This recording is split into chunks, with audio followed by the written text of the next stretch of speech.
Hey there, and welcome to Undoing We, Divorce and Life Conversations on WGSN-DB Going Solo Network, radio, podcast, and TV. I'm your host, Mardi Winder Adams. I'm a divorce coach, a mediator, and someone who's been through exactly what you're going through. This show is all about helping you get through the tough stuff, the overwhelm of divorce, the what now moments, and the messiness of trying to rebuild your life. We're going to talk about real life challenges, share expert advice, and give you practical tools you can use to move forward with your life. Are you ready to start shifting from we to me? Grab a coffee, sit back, and let's get started. Hello. And if you are a parent of teens, particularly teenage girls, and you are going through the divorce process or any kind of life transitions, you know that teen parenting can get a whole lot more complicated really quickly. And I think teens have a special place in the divorce process and in us as parents being very understanding of the stage, the developmental stage they're going through, and then how something like a divorce can really disrupt and shift how these kids interact with their parents, interact with their peers, the types of choices they make, and even how they're seeing life through their unique lens as a teenager. And I have an expert on the show today that I was able to interview just a very short period of time ago. And I really love the message that Nellie Harden provides. So let me tell you a little bit about my guest. Nellie is a mother of 4 daughters. That's right, 4. She is a former worth chaser, trauma survivor, and an author and speaker in the area of lifestyle, family life, and leadership. Nellie focuses on helping women build a foundation of worth, esteem, and confidence to live the life that they were created for. And Nellie has done a lot of things in her life. She has worked with humpback whales and she's worked with humans. And she really focuses on her expertise on personal, family, faith, and leadership development. And I think this is really cool. She calls her family the hashtag Happy Harden crew. And, the love that she has for her kids comes through in the messages she's sharing. But also she has a very structured and very child and parent-centered approach to navigating the challenges for parents with kids of any age. But in this episode, we were specifically talking about teens. So I'm going to encourage you to listen in, take some notes, because Nellie gives some really good practical strategies and tips that not only, are proven, but that she actually uses with her daughters and her family, and how those have helped them get through some difficult situations and changes in their life. So I am so excited to welcome Nellie and have you tune in to our conversation. And I'm going to talk to you on the other side after the interview is done. For many years, I was a behavior consultant for school districts. And, quite often the young men, especially teenagers, were acting out in a very distinct way where they were, more outwardly acting, whereas young girls were more internalizing. Now, that's very stereotypical, so I'm not saying, please don't misunderstand me. I'm not saying that's the way all boys and girls are different. No, there's a lot of things they all do the same, but that sense of self-worth is something that's really hard for a lot of girls, even when they come from homes where there isn't abuse and where there are family, or neglect, or that the kids aren't cherished and loved. It can still be, self-worth can still be a really tough thing for girls and for women. Absolutely, 100%. And we're just wired differently. I mean, you're talking, yes, every person is very different, that ever has been and is and will be. But there are generalizations, especially when it comes to brain anatomy and functionality between young men and young women. And the way that many young women, the average, if you will, which, I always say there is no such thing as normal, right? Normal is just the average of all of us abnormal people. But, that average that's in there, we tend to think about several different things at once, right? Whereas young men and men tend to think of one thing at a time. I work closely with a gentleman, a pastor at the church I am a youth leader at, and we were just talking the other day. He's like, "Nope, that box is closed. I'm not thinking about that." I was like, "Well, all of my boxes are open all the time in my head, you know," and we tend to get overwhelmed. But in doing that, we think about so many different things at the same time, which then is like, am I worthy? Am I being seen? When I walk into a room, I have all of these thoughts. And, you know, talking with my husband the other day, he's like, you're overthinking this. But then at the same time, what I thought could happen did happen like 5 minutes later. And I was like, and there we go. And I was prepared because I had thought about it beforehand. Right. And so we work differently. But to your point, young women and women in general tend to lag behind in the assuredness and understanding and knowing of that worth that we have. Yeah. Yeah. And so let's talk a little bit about, because I know communication sometime between, and I know that's one of your areas of expertise is really communication. So what happens in those teenage years that all of a sudden kids become less willing to listen to mom and dad? I you know, that old saying where my mom and dad were really intelligent and they were wonderful and almost magical when they're little. And then when you get to be a teen, they're just idiots. And then, and then when you get to be in your 20s and 30s, you start to understand them again and where they were coming from. I mean, I know, but can you talk a little bit about why you think that comes about and what can parents actually do about it? Well, so childhood is really broken up into several parts, but two major parts. And there's the build for you part, which is the first part, right? Where you are literally spoon feeding them life. This is what you will eat. This is what you will wear. This is who your friends are. This is who you will, go to school, etc. All the things. And then there's this shift. I call it the great transition that happens different for everybody, but generally somewhere between 9 and 13-ish. And that's where we switch over to the building life with you phase. So as a parent, you need to be prepared for that because it can slap you sideways really hard if you are not expecting it. But when you're doing that, you're coming alongside them, not as a friend, right? I am friends with my daughters, but not first, right? I am a mentor, a guide, a navigator first, a parent first, and then a friend second.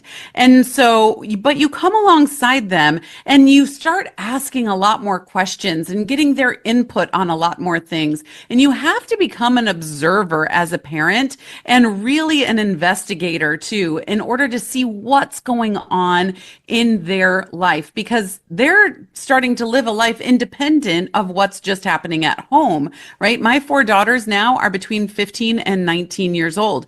There's a lot of life that they live that is not right here under my roof. And so I need to ask a lot of questions to see what they're being exposed to, what challenges they're facing, etc. And one of the tools that I use for that is weekly one-on-one time with each of our girls. My husband has it and I have it. And so 2 nights a week, we have, I go to one girl's room, my husband goes to the other, and then, a couple days later, we have the other 2. And so every week, my girls know that mom or dad, depending on whose week it is going to have one-on-one time with me. And during that time, not to say it doesn't happen other times, but there's something much more magical and deep about one-on-one time, especially when it's in their space of their bedroom.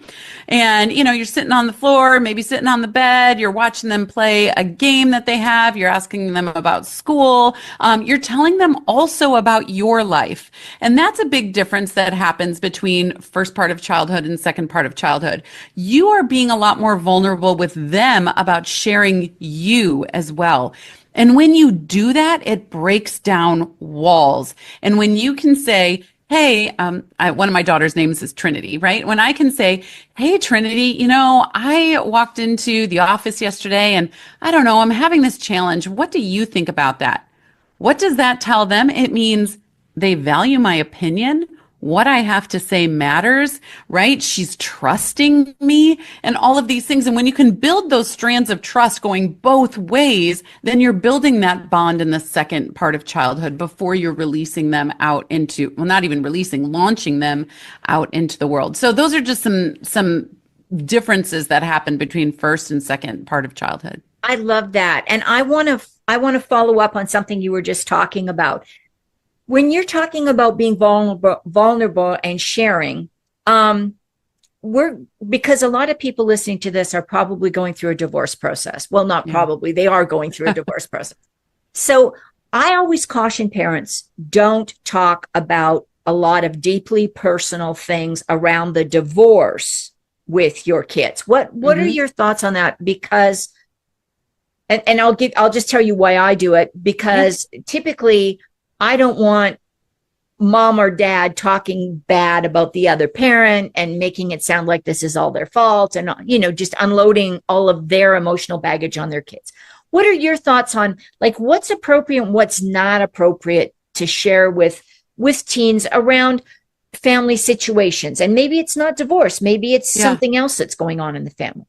So I have not been through a divorce, but I am going through something that would equate to what you're talking about with my in-laws. And so there was a massive divide, an inconsolable difference, if you will, but we still, and that was over 10 years ago now, and we had to reconcile to the appropriate levels. And I know when I was going through that with my in-laws, my husband was going through it as well. We did not have those discussions about what was happening, or we were over FaceTime doing some of the discussions with them. We did not do that around the kids either. Right. And here's the thing. I want my children to be able to have their relationship with their grandparents from their perspective without the tarnishing of our junk and garbage and everything that was going on. And I think that's really important. My dad died when I was super young. I was only 1.5. And there was a lot of friction between my dad's parents and my mom. He was in a coma for 9 months. There was suing happening and all these things. But my mom still grinned and bared it and took me over there to see my grandparents because she didn't want me to not have a relationship with my grandparents, right?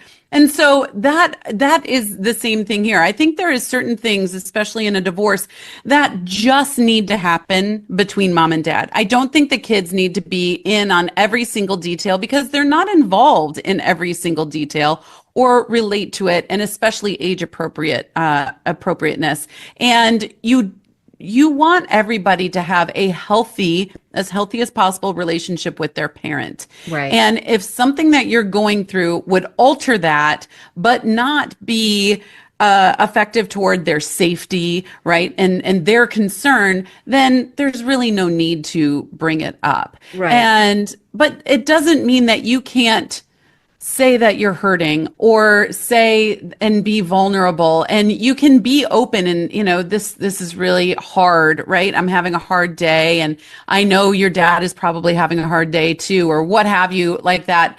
It doesn't mean you can't be yourself, but you just need to pick and choose exactly what parts you're going to share. And I heard someone say not too long ago, I want to be as open and honest with you as possible. It was a mother talking to a child, but she said some things are just for the marriage. Right. And I agree with that. Yeah. And I really appreciate that. And I understand that not all families have the same perspective on that.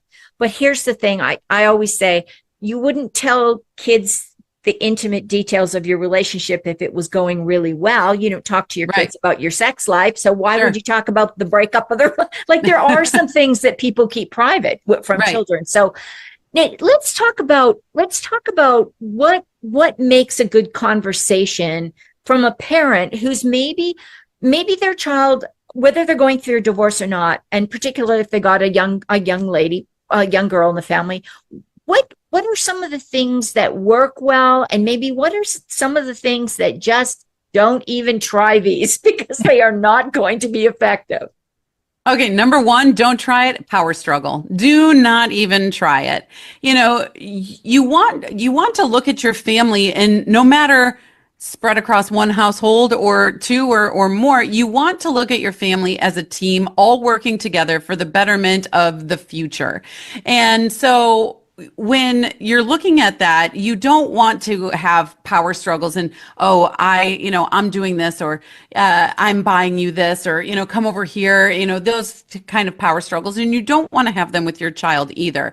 You don't want to be the parent up on the, Mount Olympus throne or what have you, and they're just the minions down below. You want to come together. Yes, you are the team leader. Yes, you are the parent. And like I said earlier, the navigator, the mentor, the teacher, etc. But you are a team working toward the betterment of your family's future. So number one, do not have a power struggle. And if you start sensing a power struggle, because let's face it, teenagers are kind of wired for that, right? Because their frontal lobe is still very much being hooked up, if you will. It's under construction brain time for them.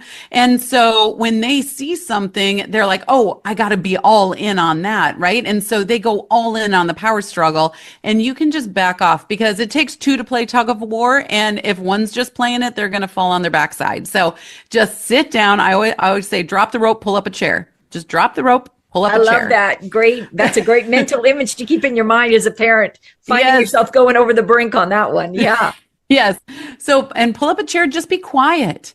And then you can just start saying things nicely and calmly. So the number one thing you want to do in a conversation, and I call them courageous conversations, and anyone that's going through a struggle is going to have many of these, including divorce. So these courageous conversations, you have to be calm. There is nothing that can happen well, especially when involving a teenager, when they are working from their amygdala and the back of their brain, and they're in fight or flight and freeze mode, and they're like I said, all in, right? You have to be calm. So what they have of their frontal lobe, which is reason and decision and forethought, can work. And so you want to use that. So be calm. And then the second thing you want to do is what I was mentioning earlier, be curious. If they are having some questionable or doing some questionable things, having some questionable decisions lately, maybe grades are slipping, promiscuity is something that happens a lot of times in these situations, or going off and making poor health decisions, or even self-harm, all these things. Ask the questions. One of the things we often talk about in our house and in my practice is, I only know the outside of you. The outside world only knows the outside of you, because in you and I, and in our children's heads, it goes from thought to feeling to decision to action and then reaction. But all of us on the outside of each other, we only see the actions, right? The words and actions, and have a reaction. There's a whole world happening inside there before an action happens. And that's what we need to be curious about and ask the questions about. What led here? Right? What led you here? What decision did you make to lead you here? Did you think that was a good decision? Can you tell me why you thought that was a good decision? What were you feeling? What were you thinking? Right? Not in a, what were you thinking? Right? But in a serious, kind and inquisitive, I'm really curious what you were thinking here, because I want to help you, right? I'm working together with you for the betterment of our future. And then you want to, depending on what they're saying, you want to connect with something of them that they're saying. So maybe it all really comes down to those pillars of worth, right? I don't feel seen. I don't feel heard. I don't feel loved. I don't feel like I belong somewhere. And I don't feel like I have a purpose. I have yet to, and I've been doing this a long time, I have yet to meet an adolescent that is going through a challenge, or a woman of any age really going through a challenge, that it really doesn't melt down to one or more of those five right there. And when you can get down to the root of that and then help them feel seen, heard, loved, belong, and purpose, but it's different for everybody. How you feel seen is different than I feel seen, right? Sure. And that's why these one-on-one times and getting to know your child, even through crisis, even through difficulty and being vulnerable, is so important to know them and how they feel their worth and express their worth. And so, receive their worth. And so that's really important to connect with them. Maybe you have a story that you can connect with them about something that happened in your life too, not to take away from what they're saying, but just so they know she gets it, right? She gets it. I'm not sitting alone on an island right now. She really does get it. And then you want to cultivate and have a back and forth and conversation about it. And lastly, always leave with clarity. If you leave a courageous conversation without clarity, you're destined to have it next Tuesday. And so repeat it next Tuesday. So you have to have clarity, which looks like action steps to go forward, not just I'll try to be nicer. I'll try to make better decisions. Okay, well, what boundaries are you putting up in order to protect yourself in guardrails, right? What yes or no check the box actions can you do in order to make better decisions, be nicer, be kinder to your siblings, etc. next time and build those relationships. So that would be a sequence that I would go through for sure. Lots of information packed into that short little segment of the interview. And I think there are several points that Nellie brings forward and that we chat about in that interview that really are things that as parents, we need to keep at the top of our minds when we are parenting at any time, but particularly when we're parenting through a major life transition like a divorce.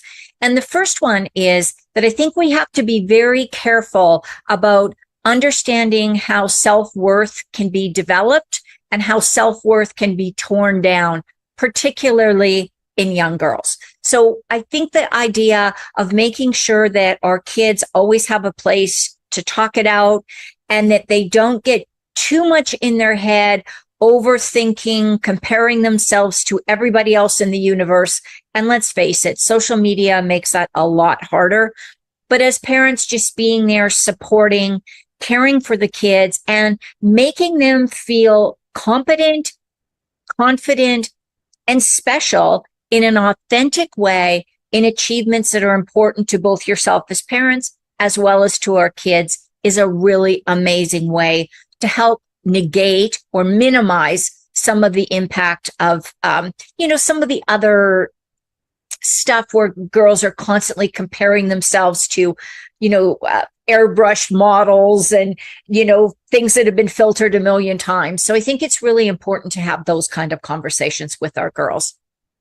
I think another thing that Nellie points out so well and really gives a great explanation for is how that parent-child dynamic should shift and must shift during adolescence. So when we start out, when we have kids, we're building their life in Nellie's words, right? It's a done for them project in that parents are responsible for keeping the kids safe, for providing food, for providing shelter, for providing entertainment, for providing socialization. You know that if you've got little ones. But then when kids start getting a little bit older, around the age of somewhere between 9 and 13, that needs to start shifting. Because we want our children to be able to take more responsibility, to take on, caring for themselves to a certain extent. And again, not just tossing them out the door and saying, go, but making sure that the kids have some sense that they have some control in their lives, where parents stop being the done with you, to you people, and being the done with you people, so that they are guides, they are mentors, they're helping kids navigate life, not necessarily controlling what the kids are doing. Now, there's still going to be boundaries, there's still going to be rules. Don't get us wrong, we're not talking about that, but really letting children start to have some autonomy in their lives in age-appropriate ways. And then the third one that I think is really interesting, and I don't think we talk about enough, is that we have to be able to talk to our kids about our own sense of vulnerability and setting boundaries during difficult times like divorce. And so we don't want to share all the details of the divorce to the kids, but to pretend like the divorce is not impacting us at all as parents is not a healthy approach either, because it makes it sound like the other person is just doesn't exist anymore, isn't important in your life. And that's not true. They are the parent of your child. And ideally, if we can keep that civil connection. It's going to be healthier for the young kids. It's definitely going to be healthier for the teens. And sharing that, you miss the other parent, and that, you wish the things could have worked out differently. But unfortunately, for mom and dad to both be happy and healthy, we are going to live in two different households. And teens can understand that because they've had, if they haven't had a dating relationship already, they will have had friends that they're no longer friends with. They understand the idea that not all relationships are permanent, but as long as they see mom and dad both being happy and healthy, they're going to adjust.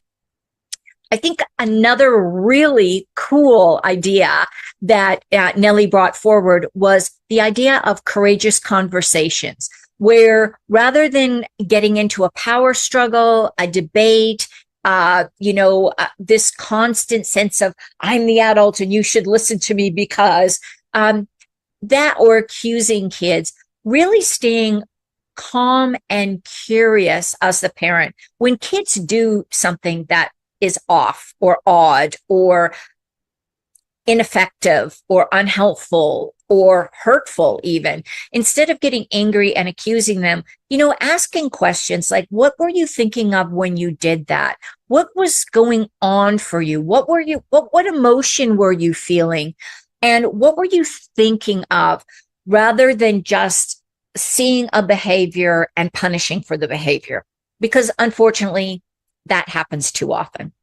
And the last one, and I just love the example that she gave, which was having one-on-one time with each of your kids. And 15 minutes twice a week, where both parents commit to spending 15 minutes at least once a week. So that would be 15 minutes twice a week if both parents are involved, to just sit down and interact with the child in their room or someplace private, where there's no distractions, where the other kids, if there's other siblings, they're not coming in the room, and other adults aren't in there either. So again, it doesn't have to be big. It doesn't have to be like taking them out and doing something special. It can just be spending some time hanging out in their room and talking to them and having those authentic, vulnerable conversations when the kids are coming to you with troubles or worries or concerns. Parenting teens is definitely a different strategy than parenting the young children. And I encourage you to try some of the techniques, try some of the strategies, and let me know if you notice a difference in your relationship with your teen. Thanks for sharing your time with me on Undoing We. If this episode resonated with you, be sure to share it with a friend, and don't forget to hit subscribe so you don't miss the next one. If you're looking for some more support, be sure to grab my guide, 5 Strategies for Better Communication During Divorce and Other Life Transitions. The link is going to be in the show notes. And remember, no matter what you do today, do something special for yourself, because you